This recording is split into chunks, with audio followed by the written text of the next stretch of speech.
Live from downtown Detroit, home of WDIV and Click on Detroit, Local 4 News at noon starts now.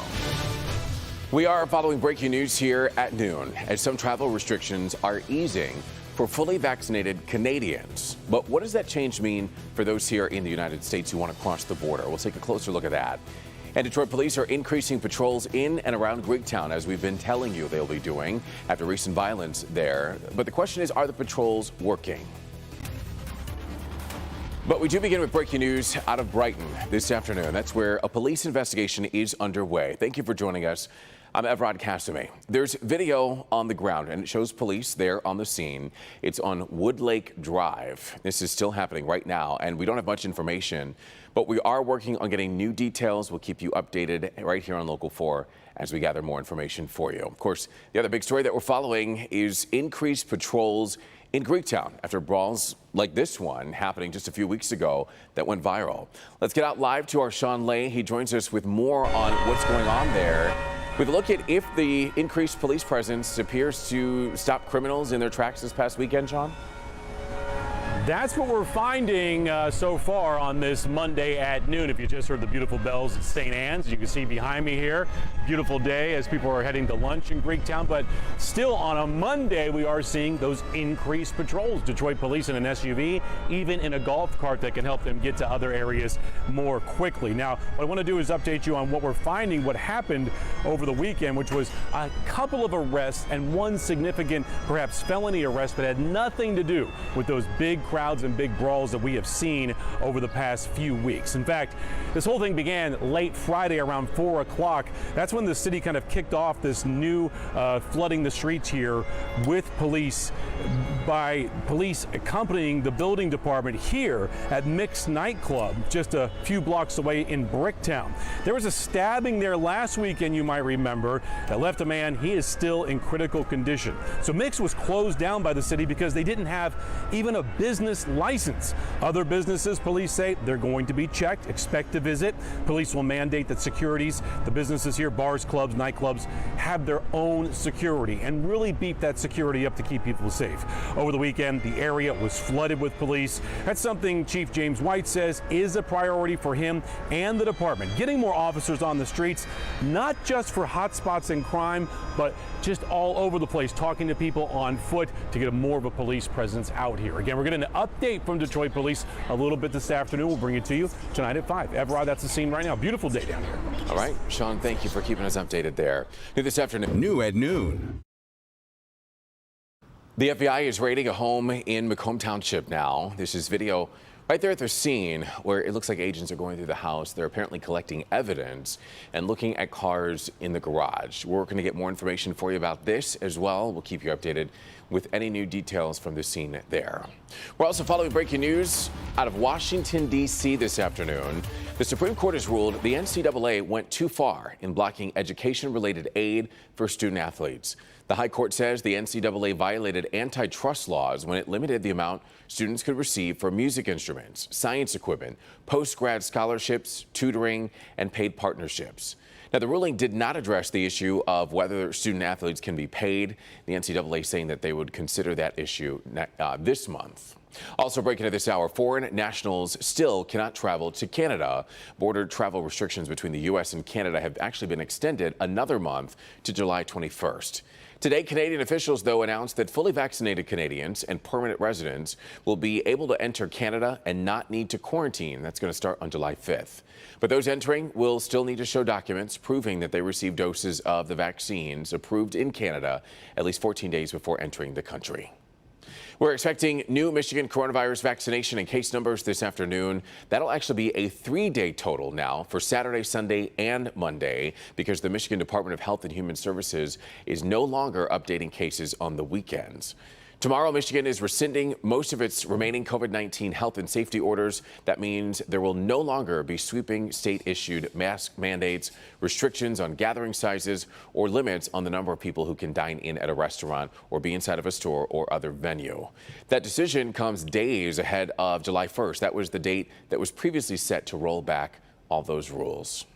Homeowners across Metro Detroit still without power this afternoon after severe weather blew through the area last night and early this morning, as meteorologist Brandon Rue has been keeping us updated on, along with Paul Gross.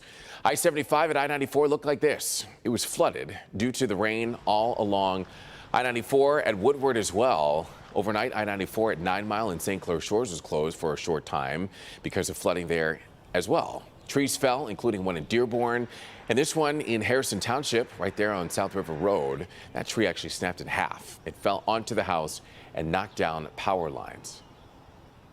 I was in bed, and all of a sudden I seen a light in the sky and a loud noise, and I ran. Well, fortunately, nobody was hurt and power's back on in that area. Let's get right on over to meteorologist Brandon Rue, because you've been keeping us updated on this as we take a live look outside through our sky cam. Keeping us updated on what we can expect as we head into the afternoon after quite a mess overnight, Brandon. It was crazy, yeah, and we're not quite done, but nothing crazy or severe expected. Dozens of severe storm reports, mainly wind damage, but also some really gushing rain totals. Dundee and Monroe, down in Monroe County, seeing the worst of it. Almost 3 inches Monroe. Look at Dundee, about 3 1/4 inches. So they are still bailing out. Downriver Grosse Ile, 2.28 inches.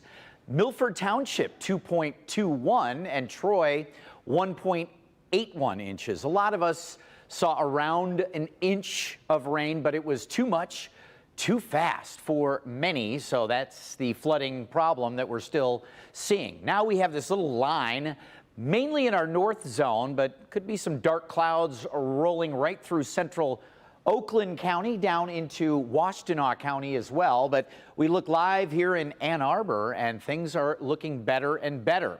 Cold front is pushing through, so we will see better sky conditions after 1 or 2 p.m. Middle upper 70s, a bit of a gusty breeze, and temps will tumble with that cold front. Not a gigantic tumble, but lower 70s through the later afternoon. Again, just a few drips and drops before 2 p.m. Evrod? Brandon, thank you. Meanwhile, 2 severe storm systems wreaking havoc this weekend. Here in the Midwest, a dangerous tornado touched down overnight in Chicago, in the suburbs of Chicago, rather. And then in the south, the deadly tropical storm Claudette took at least 12 lives. Kathy Park reports from East Bruton, Alabama.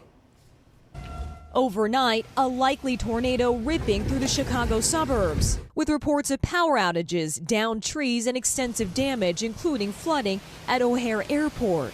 The severe storm system also hitting Indiana. And down south, another path of destruction left behind by tropical depression Claudette. At least 12 people, including 10 children, killed. The storm triggering treacherous conditions in southern Alabama, where authorities say a hydroplaning car likely set off a chain reaction on the interstate. 8 children ages 4 to 17 were traveling in a small bus operated by the Alabama Sheriff's Youth Ranch when it got caught in the pileup. Only the ranch director who was driving survived. She lost 2 of her own children in the crash. The multi-car crash also killing Cody Fox and his 9-month-old daughter Ariana, who were in a separate vehicle. I've never seen anything like it. It was horrific. The storm spurred tornadoes too, one touching down in Bruton, Alabama, flattening homes, high winds, and life-threatening flooding also leading to rescues. Dauphin Island's mayor saying they're still feeling the effects from past storms. We're at a situation that the shoreline is just so decimated at this point that it just takes very little, again, high tides, wave action to push water into the interior of the island. The lashing in Louisiana, washing out streets and pushing water into homes. Along the Florida Panhandle, strong winds and flash floods, while fire crews in Georgia rescued a woman trapped inside her car, freeing her from a fallen tree and power lines. Claudette is still packing a punch before heading out into the Atlantic. Meanwhile, back here in East Bruton, Alabama, we've learned that several people were injured after the storm came through. But one woman says she is lucky to be alive. She says she was sucked out of her home. In East Bruton, Alabama, Kathy Park, NBC News.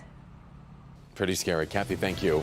Still to come here at noon, we're talking about the Tokyo Olympics. They're going to be allowing some fans there, but the decision is not coming without controversy, as you can imagine. We'll tell you why some are concerned after the break. And if you're just joining us here at noon, we are following breaking news of a police investigation that's happening in Brighton on Woodlake Drive. Live pictures from the scene show multiple officers in front of a home.